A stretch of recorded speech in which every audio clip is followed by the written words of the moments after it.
Magandang umaga po sa ating lahat. Purihin ng Panginoon sa panibagong araw na binigay niya sa atin.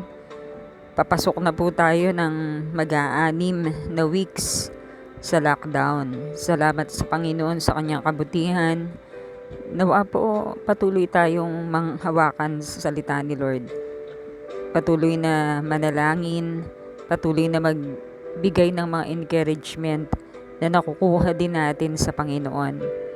Thank you, Lord. Sa oras na ito, tayo po'y manalangin. Father in heaven, thank you for this new morning you have given us. Good morning, Lord. Salamat, Panginoon, sa iyong kabutihan, sa iyong patuloy na pag-iingat sa amin, for sustaining us, Lord. In the midst of this crisis, you have never left us. Thank you, Lord, for being with us. May you continue, Lord, to be with us, and let your strength, encouragement, hope continue to flow upon your people today and every day. Father, speak to us as we study your word today. In Jesus' name we pray. Amen. Ang pagbabasa po natin ng Biblia ay makikita sa Lucas chapter 21, beginning with verse 5 hanggang verse 38. Simulan po natin sa verse 5. May ilang tao namang nag-uusap tungkol sa templo.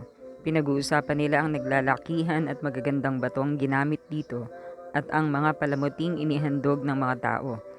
Kaya't sinabi sa kanila ni Jesus, darating ang panahon na ang lahat ng nakikita ninyong iyan ay iguguho at walang matitirang magkakapatong na mga bato. Tinanong nila si Jesus, Guro, kailan po mangyayari iyan? At ano ang magiging palatandaang iyon ay magaganap na? So, pinag-uusapan po muna rito sa verse 5 and 6, yung templo. Pinag-uusapan nila yung, siguro at this very moment, nandun sila sa lugar na yon. Natatanaw nila o katabi nila or ayan, nandyan lang yung templo. Namamangha sila sa magagandang ginamit doon ng mga materyales at sa kagandahan mismo ng templo. Pero sabi ni Lord na darating ang panahon na ang lahat ng nakikita ninyong iyan ay iguguho at walang matitirang magkakapatong na mga bato. So ang topic nila dito ay yung templo. The destruction of temple. The destruction of the temple of Jerusalem na nangyari na nung si Jesus ay umakyat na sa heaven. Nung AD 70 naganap yung destruction ng Jerusalem. Nasira na yung templo. Pero dito, pinapahayag pa lang ni Lord o prophecy pa lang. So tinanong nila si Lord sa verse 7, Guro, kailan po mangyayari iyon? At ano ang magiging palatandaang iyon ay magaganap na?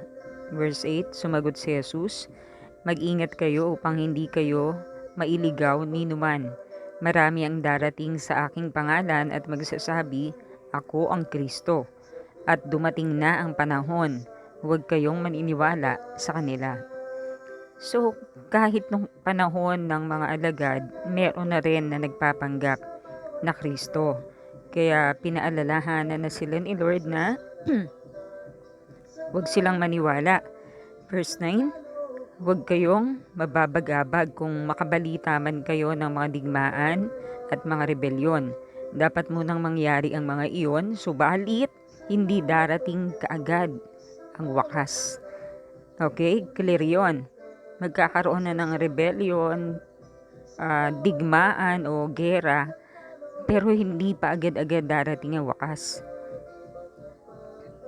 At sinabi pa niya, maglalaban-laban ang mga bansa at magdidigmaan ang mga kaharian. Alam natin na nangyari na rin to. At patuloy itong nangyayari. Di ba nagkaroon na ng World War I, World War II.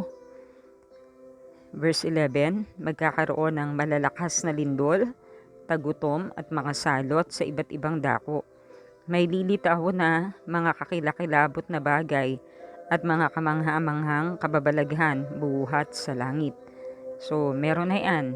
Kakaroon na ng mga lindol, tagutom. Verse 12, ngunit bago mangyari ang lahat ng ito, kayo'y dadakipin. Okay, take note, bago mangyari ang lahat ng ito. So, meron pang mangyayari bago yon. Ito yon sa verse 12. Ngunit bago mangyari ang lahat ng ito, kayo'y dadakipin at uusigin. Kayo'y lilitisin sa mga sinagoga at ipabibilanggo.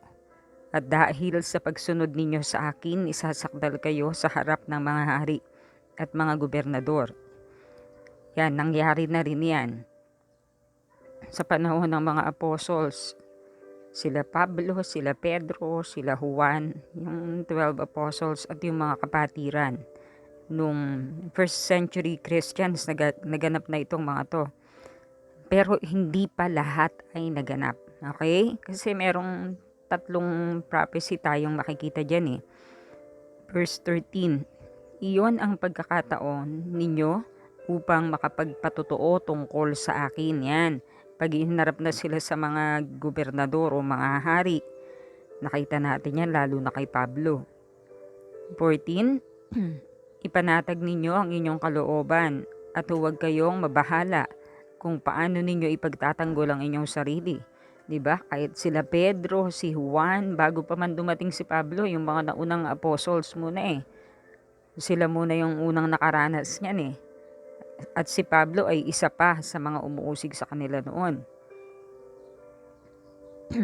Ulitin natin yung 14. Ipanatag ninyo ang inyong kalooban at huwag kayong mabahala kung paano ninyo ipagtatanggol ang inyong sarili, sapagkat bibigyan ko kayo ng katalinuhan at ng pananalitang hindi kayang tutulan o pabulaanan ng sino man sa inyong mga kaaway. Nakita natin yan sa Book of Acts kung paanong binigyan sila ni Lord ng wisdom. Si Stephen, pati yung mga iba pang mga deacons at syempre yung mga apostles. 16, ipagkakanulo kayo ng inyong mga magulang, mga kapatid, mga kamag-anak at mga kaibigan at ipapapatay nila ang ilan sa inyo. 17, kapupuotan kayo ng lahat dahil sa pagsunod sa akin. Ngunit hindi kayo malalagasan kahit isang hibla ng buhok. Sa inyong pagtitiis ay maililigtas ninyo ang inyong buhay. Kapag nakita ninyong napapaligiran na ng mga hukbo ang Jerusalem, tandaan ninyo, malapit na ang pagwasak nito. Okay? So, ang tinutukoy dito ni Lord is the destruction of the temple in Jerusalem. Pinaprophecy pa lang niya, pero naganap na yan noong 70 AD.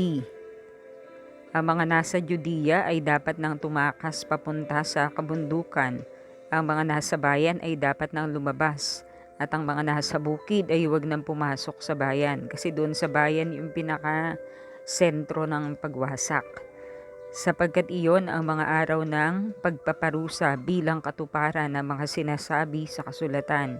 Kawawa ang mga nagdadalang tao at ang mga nagpapasuso sa mga araw na iyon, dahil magkakaroon ng malaking kapigatian sa lupaing ito bilang pagpaparusa ng Diyos sa bansang ito. Bakit? Kasi di ba remember nung triumphal entry, pumasok si Lord sa Jerusalem, hindi siya hindi siya kinilala. Hindi siya nakilala ng kanyang bayan, na ninanais niyang kumbaga sa inahin ay yakapin sila sa ilalim ng kanyang pakpak, pero ayaw nila. Kaya dumating yung kaparusahan na yon sa kanila,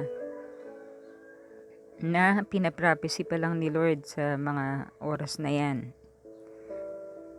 Verse 24, mamamatay sila sa tabak at ang iba'y dadalihing bihag sa lahat ng bansa. Ang Jerusalem ay yuyurakan ng mga hentil hanggang sa matapos ang panahong itinakda sa kanila. Hindi natin alam kung hanggang kailan yung itinakda na yon.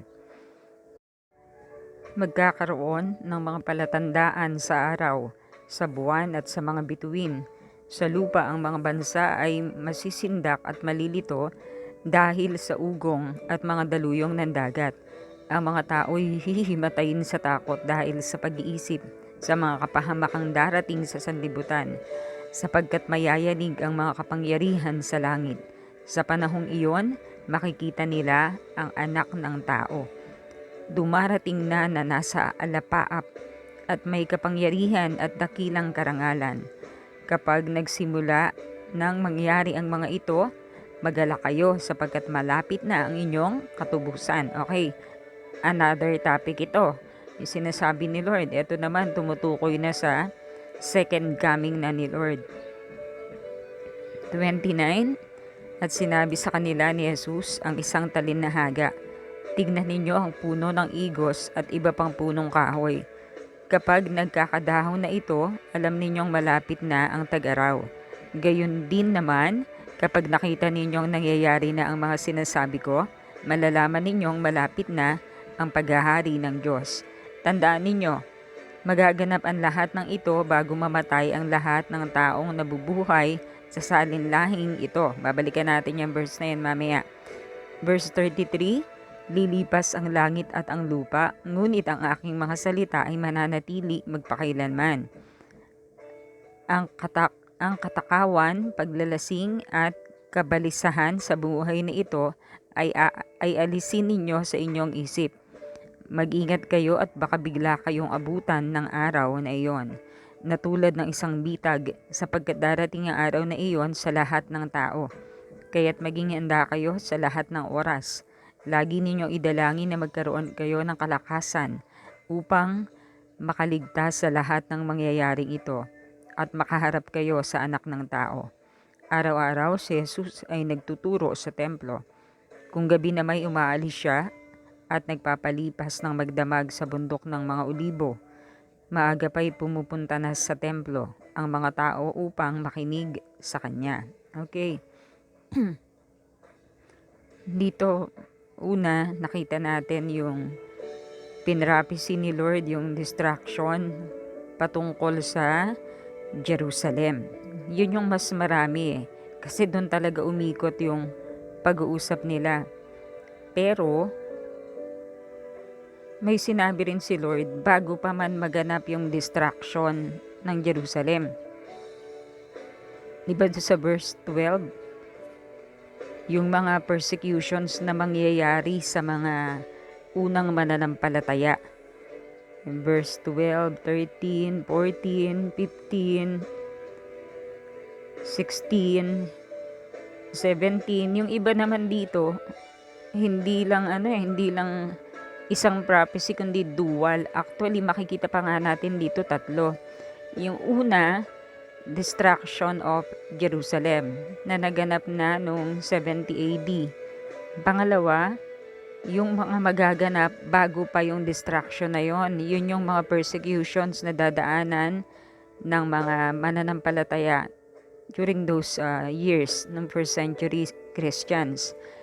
Yung mga dinaanan nila na kapighatian, persecution, hinarap sila sa mga hari, sa mga gobernador, naganap na yon. So yun yung pangalawa. Yung pangatlo, yung second coming ni Lord, nakasama din dito. Kumbaga, meron ding binanggit ang Panginoon. Lalo na sa verse 25, 26, 27, 28. Yan. Yan yung patungkol naman sa second coming ng Panginoon. Doon sa verse 32, sabi ni Lord na tandaan ninyo, magaganap ang lahat ng ito bago mamatay ang lahat ng taong nabubuhay sa salinlahing ito. Ang tinutukoy ni Lord na magaganap sa generation na yon ay yung destruction ng Jerusalem. Kasi nangyari talaga yun At saka yung mga mangyayari din, yung prophecy sa mga Kristiyano during those time. Pero hindi pa nagaganap yung second coming. Okay? So, ang tinutukoy dito ni Lord sa verse 32, mainly, yung tinutukoy niya dyan ay yung nakalagay doon sa verse 5. Tignan natin, balikan natin. Yan, 5 and 6. Lalo na sa 6, darating ang panahon na ang lahat ng nakikita ninyong iyan ay iguguho at walang matitirang magkakapatong na mga bato. So, ang tinutukoy ni Lord dito sa 32 ay yung pagwasak ng Jerusalem, ng templo ng Jerusalem. Yung templo ng Diyos doon. Nawasak yon at hanggang ngayon hindi pa yon natatayong muli. Hindi rin alam kung nasaan na yung kabanang tipan, yung Ark of the Covenant. Hindi rin alam kung nasaan na yon. So, hindi pa naganap yung second coming. Pero yung persecution na daranasin ng first century Christian, naganap na rin yon. Yung sa verse 12, yung sabi doon, ngunit bago mangyari ang lahat ng ito, kayo'y dadakipin at uusigin. Kayo'y lilitisin sa mga sinagoga at ipabibilanggo. At dahil sa pagsunod ninyo sa akin, isasakdal kayo sa harap ng mga hari at mga gobernador. At hanggang hanggang verse 15, 16, 17.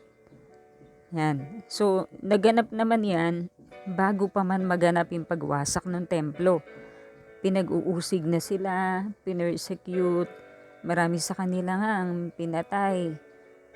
Kasi during those time talagang ang lakas ng pag-uusig ng mga Romano.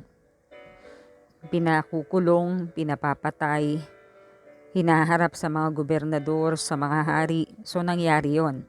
Okay, so tingnan natin ulit yung tatlong propesiya na nakapaloob dyan sa Luke 21, yung destruction of Jerusalem. Pero bago pa man maganap yon, magaganap yung malawakang persecution, matinding persecution sa kanila. At yung hindi pa nagaganap, nakasama rin sa prophecy, ay yung second coming ni Lord na mababasa natin sa siguro pwedeng mag-start sa 25 hanggang 28. Yan. Sabi kasi sa 27, sa panahong iyon, makikita nila ang anak ng taong dumarating na nasa alapaap at may kapangyarihan at dakilang karangalan. So yan, second coming na yan, pero hindi pa yan nagaganap. So, ang tinutukoy ni Lord sa verse 32, sabi niya na tandaan ninyo, magaganap ang lahat ng ito bago mamatay ang lahat ng taong nabubuhay sa salinlahing ito. So, yung generation na yon, ang tinutukoy niya na naganap doon o magaganap doon ay yung destruction of Jerusalem, as well as yung bago pa man yung destruction ay yung great persecution sa mga naunang mananampalataya. Okay?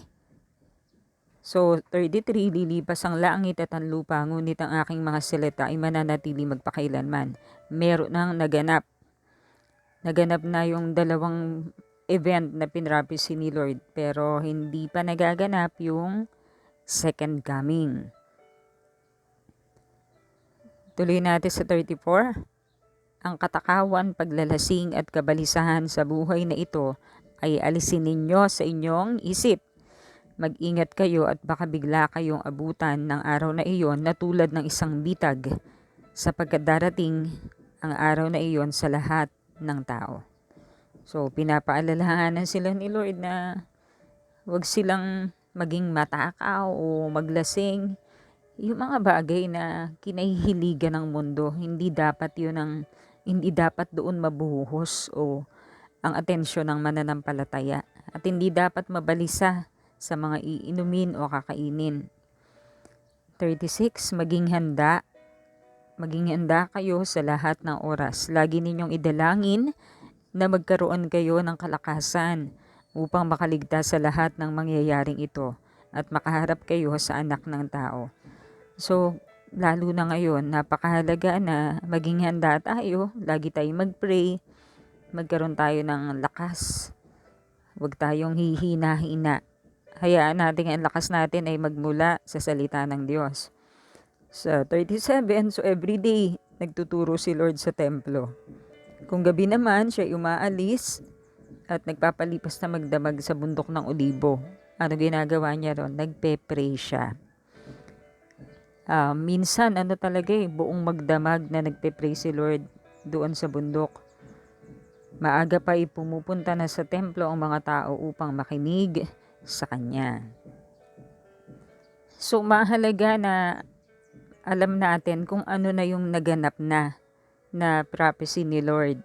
Naganap na yung mga persecutions sa mananampalataya nung first century at naganap na rin nung 70 AD yung destruction of temple. Pero hindi pa nagaganap ang second coming. Ngayon naman pumunta na tayo sa Hukom or Judges chapter 3 verse 1 hanggang chapter 4 verse 24. Chapter 3 verse 1, hinayaan ni Yahweh na manatili sa lupain ang ilang mga bansa upang subukin ang mga Israelitang hindi nakaranas makipagdigma sa Kanaan. Ginawa niya iyon upang turuang makipagdigma ang lahat ng salinlahi ng Israel, lalo na ang mga walang karanasan sa digmaan. Ang mga naiwan sa lupain ay ang 5 lungsod ng mga Pilisteo, lahat ng lungsod ng mga Kananeo, mga taga-Sidon at mga Hibita na naninirahan sa bundok ng Lebanon, mula sa bundok ng Baal Hermon hanggang sa pasong Hamat. Ginamit sila ni Yahweh upang subukin kung susunod o hindi ang mga Israelita sa mga utos na ibinigay niya sa kanilang mga ninuno sa pamamagitan ni Moises. Kaya nanirahan ang mga Israelita sa lupaing iyon kasama ng mga Kananeo, Heteo, Amoreo, Pereseo, Hibita at Ebuseo. Pinayagan nila ang kani-kanila mga anak na mag-asawa ng mga taga roon at makisama sa paglilingkod sa mga Diyos-Diyosan. Oops! Mali yan. Hindi yan tama. Nakakalungkot yan. Verse 7, ang mga Israelita ay muling gumawa ng kasamaan laban sa Diyos. Tinalikuran nila si Yahweh na kanilang Diyos at sumamba sila sa mga Baal at sa mga Asyera. Tignan nyo yung kasalanan, nadadagdagan ng panibago pang kasalanan. Kumbaga, nagmumultiply yung kasalanan. Una, pinayagan nila na mag-asawa sa mga taga roon. Hindi kalooban ng Diyos yon. Mga kapatid, inuulit ko kahit hanggang ngayon, kung ikaw ay mananampalataya, hindi kalooban ng Diyos na makapangasawa ka ng hindi mananampalataya. Kasalanan yan at pagsuwayan sa Diyos. So pinag-asawa nila, pinayagan nila na makaasawa ng taga roon. Ano ang kasunod? Naglingkod na rin sa mga Diyos-Diyosan. 'Di ba? 7, ang mga Israelita ay muling gumawa ng kasamaan laban sa Diyos. Tinalikuran nila si Yahweh. Sumamba sila sa mga Baal at mga Asyera. Yan, yung kasalanan na dumadami yan Kaya dapat wag mong simulang sumuway. Kasi ang pagsuway ay nanganganak ng mas marami pang pagsuway. Verse 8, dahil dito nagalit si Yahweh sa kanila at pinabayaang masakop ni Haring Kushari-Shataim ng Mesopotamia. 8 taon silang inalipin ng haring ito. Sa katigasan ng ulo nila, sa pagsuway nila, kaya nagkakaroon ng kapighatian ang kanilang buhay. Mga kapatid, matuto na tayo. Yung mga nangyayari noon ay halimbawa na para sa atin. Huwag na nating suwayin ang Diyos. Pag sinabi ni Lord na huwag kang makipag-asawa sa hindi mananampalataya, sundin mo yun. Kasi para sa ikabubuti mo yun. Kung susundin mo, very good. Pero kung susuwayin mo, meron ding katapat na consequent. Kasi alam mo na hindi mo dapat gawin, pero ginagawa mo pa din.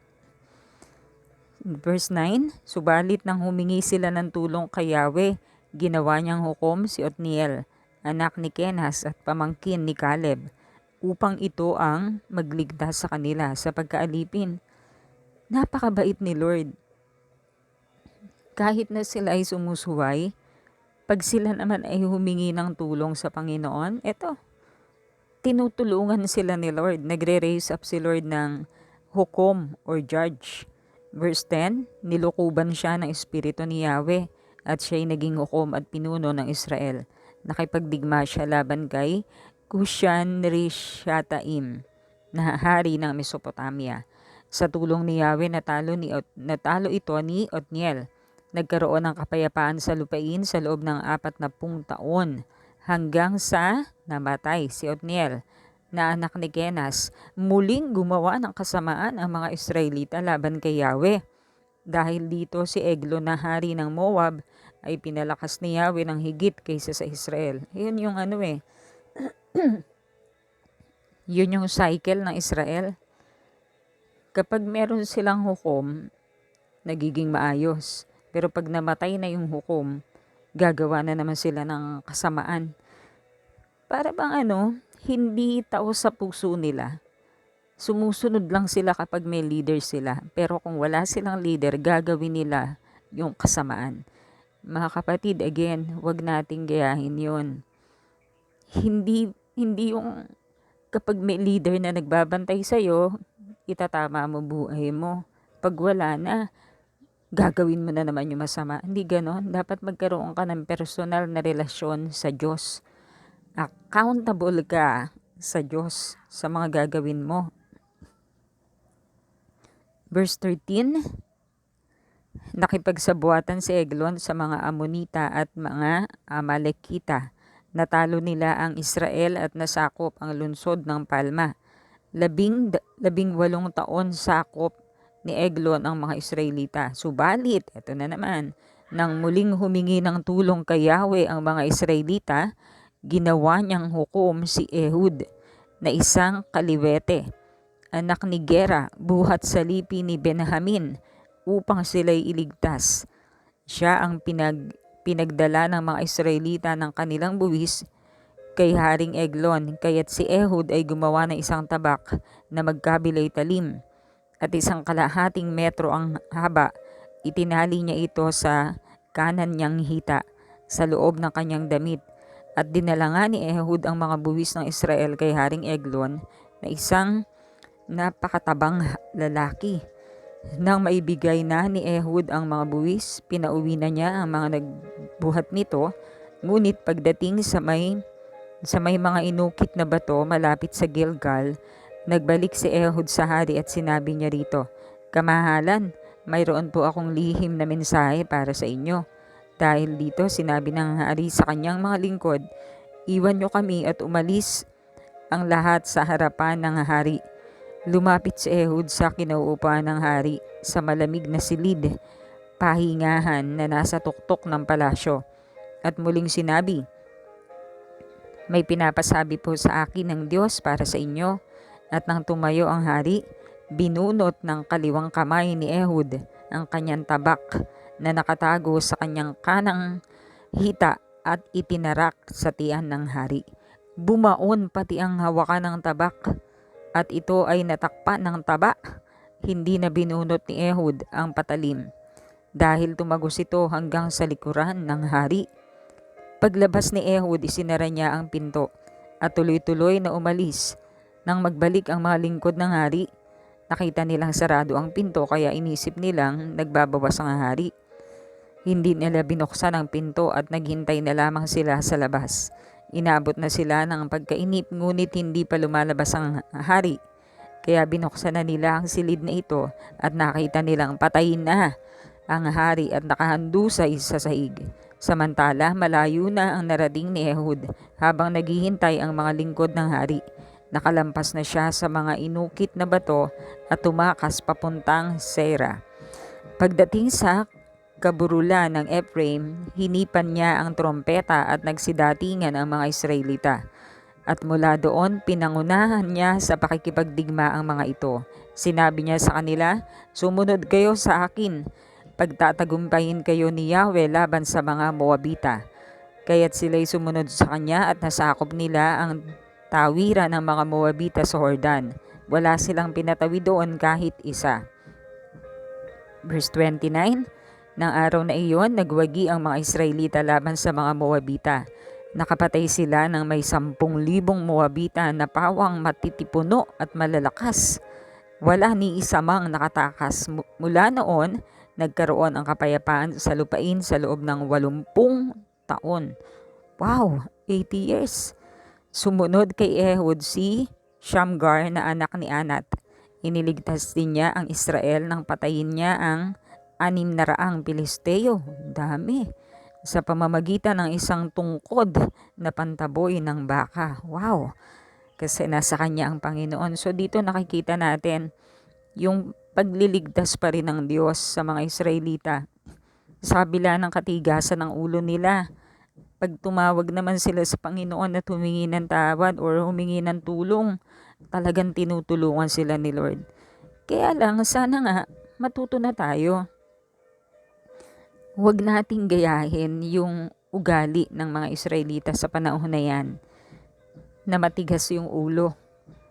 Please mga kapatid, yung kalooban ni Lord, yun yung piliin natin na gawin. Yung alam natin na hindi gusto ng Panginoon, huwag na natin gawin. Sa chapter 4, verse 1 to 24, Nang mamatay si Ehud, ang bayang Israel ay muling gumawa ng kasamaan laban kay Yahweh. Kaya hinayaan ni Yahweh na masakop sila ni Habin, isang Kananeyo na hari ng Hazor, si Sisera na taga Haroset. Haguyim ang pinuno ng kanyang hukbo. Verse 3, si Jabin ay may siyam na raang karawahing bakal. Pinagmalupitan at inapi niya ang Israel sa loob ng 20 taon. Kaya humingi ng tulong kay Yahweh ang mga Israelita. Yan. Pag humingi ng tulong, talagang dumirinig ang Panginoon. Ganon kabuti ang Diyos.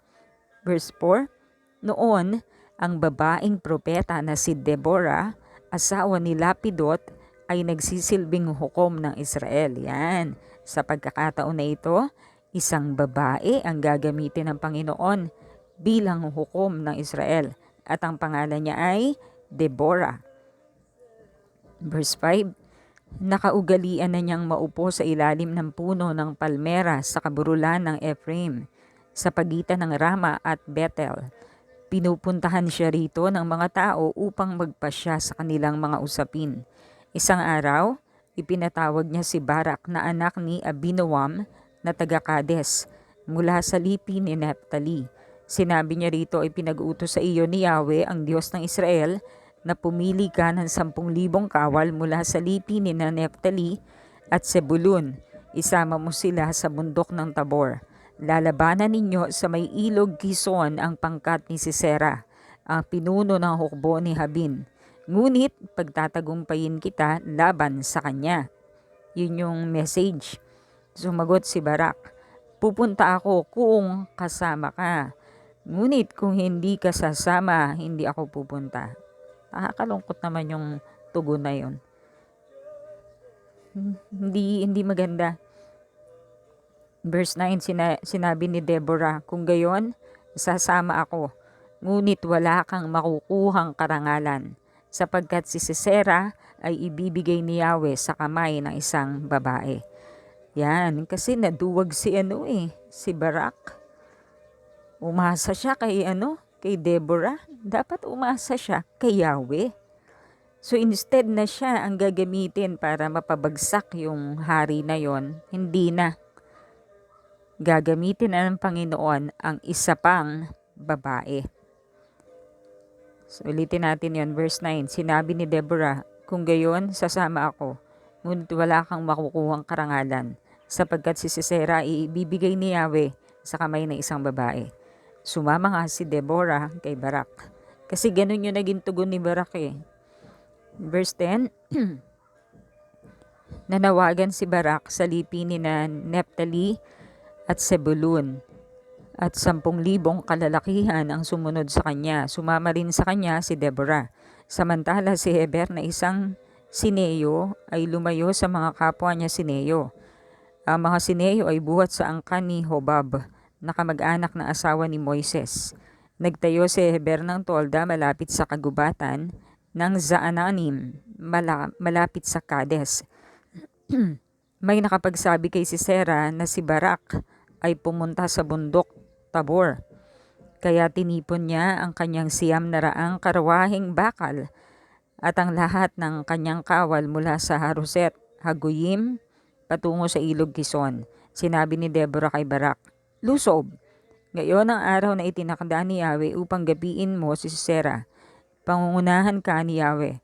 Pumunta nga sa bundok Tabor si Barak at ang 10,000 kawal niya. Verse 15, Nang sumalakay sina Barak, nilito ni Yahweh sina Sisera. Nagkanya-kanyang takbuhan ang mga kawal nito. Si Sisera naman ay bumaba sa kanyang karwahe at patakbong tumakas. Hinabol ni Barak ang mga karwahe ni Sisera hanggang sa Haroset, Aguyim, at pinatay nila ang lahat ng mga tauhan nito. Wala silang itinirang buhay. Samantala, nakatakas si Sisera at nagtago sa tolda ni Jael, na asawa ni Siniyong si Heber, sapagkat magkaibigan si Haring Gabin ng Hasor at ang sambahayan ni Heber. So malamang kilalang tao ang Heber na ito. Malamang mayaman ito. Kasi kilala siya ng Haring Habin na taga Hasor. Verse 18, Nang makita ni Jael na papalapit si Sisera, sinabi niya, "Tuloy po kayo sa aking tolda at huwag kayong matakot." Pumasok nga si Sisera at siya ay pinatago ni Jael sa likod ng tabing. Ang gagamitin ni Lord para pabagsakin ang haring Sisera ay isang babae. Tandaan natin yan. So pinatuloy ni Jael si Sisera. Pinadama niya rito na feel at home. Komportable ka rito. Huwag kang matakot. No? Pinadama niya yung ganun eh. Verse 19, sinabi ni Sisera kay Jael, "Nauuhaw ako. Maaari mo ba akong bigyan ng tubig na may inom?" Ang babae ay kumuha ng sisidlang balat na puno ng gatas. Pinainom niya si Sisera, saka pinatagong muli. So, hospitable si Jael. Hindi nga lang tubig ang binigay niya, kundi gatas pa. Verse 20, sinabi ni Sisera, "Diyan ka muna sa may pintuan ng tolda. Kapag may nagtanong kung may tao rito, sabihin mong wala." Dahil sa matinding pagod, nakatulog na mahimbing si Sisera. Si Jael naman ay kumuha ng maso at tulos ng tolda. Dahan-dahan siyang lumapit kay Sisera at pinukpok ang tulos sa noo nito hanggang sa bumaon sa lupa. Sa gayon namatay si Sisera. So si Jael ay hindi pangkaraniwang babae. Bakit? Kasi hindi niya yung ginawa sa kanyang lakas. Ginawa niya iyon sa tulong ni Yahweh. Babae ang gagamitin ni Yahweh para pabagsakin ang haring si Sisera. Kasi si Barak ay nagdalawang isip. Sa verse 22, nang dumating si Barak na naghahanap kay Sisera, sinabi niya, "Narito ang hinahanap niyo." Pagpasok ni Barak, nakita niyang patay na si Sisera. Nakabulagta ito at nakabaon pa sa noo ang tulos. Yung pinaka-tent peg, yung parang malaking pako na itinutusok do sa tent para hindi liparin. Yun yung ginamit ni Jael. 23, ng araw na iyon, pinagtagumpay ng Diyos ang bayang Israel laban kay Habin, ang hari ng Kananeo. Patuloy nila itong ginipit hanggang sa lubusang matalo. So dito naman makikita natin na wala sa kasarian, hindi sa pagiging lalaki. Okay? Kahit sino ay pwedeng gamitin ng Diyos na maging lingkod niya. Dito ang hukom ay si Deborah, isang babae. Bagamat nung una, si Barak sana ang nakatakdang pumatay doon kay Haring Sisera eh.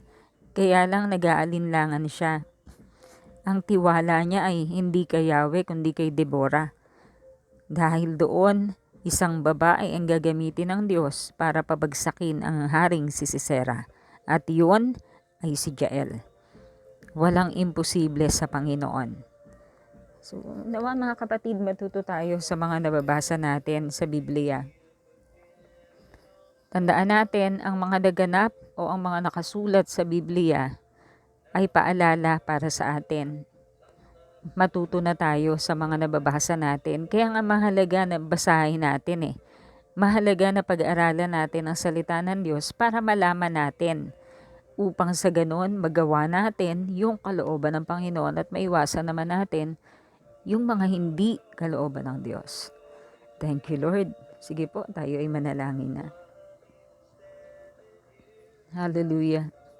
Pinupuri ka po namin, Ama. Salamat po sa iyong mga salita na aming nabasa. Lord, nawa hindi lang namin ito mabasa, kundi higit sa lahat, Lord, maipamuhay namin. Magawa po namin ang kalooban mo sa aming mga buhay. Pagpalain mo po ang mga kapatirang kasama ko ngayon sa morning devotion na ito.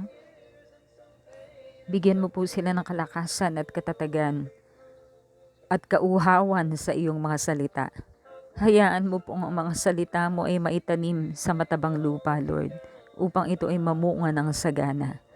Pagpalain mo po, Panginoon, ang bawat isa. Umaasa kami, Lord, na matatapos din ang krisis na ito. Ang COVID-19 ay talunan na. COVID-19 is defeated in the name of Jesus. Because the battle belongs to the Lord. And we are more than conquerors through Jesus Christ our Lord. Maraming salamat, Ama. Gamitin mo pong pagpapala ang aming mga buhay. Nawa, Lord, mahalin ka namin ang buong puso, buong isip, buong kaluluwa at buong lakas. We commit to you, Lord, this whole day long. Be glorified in our lives. Lord, extend your blessing sa aming mga kapatiran abroad. Continually, we pray for your covering of protection sa lahat ng kapatiran, the body of Christ throughout the world. Keep us safe, Lord, under the shadow of your wings. At patuloy din, Ama, ikaw po ang magbigay ng karunungan sa aming mga siyentipiko, mga doctors, na madiscover na po yung cure para sa COVID-19. At pag nangyari yon, let your name and your name alone be exalted. Luwalhati sa iyong banal na pangalan. Maraming salamat, Ama. Sa iyo kami umaasa, sa iyo kami nananampalataya. Ikaw ang aming kalakasan. We know, Lord, that you will never leave us nor forsake us. We worship you, we bless you, and we honor you. Again, Father, we commit to you, Lord, this whole day long. Be glorified in our lives. Heavenly Father, we give you all the glory, honor, and praises. In Jesus' name we pray. Amen.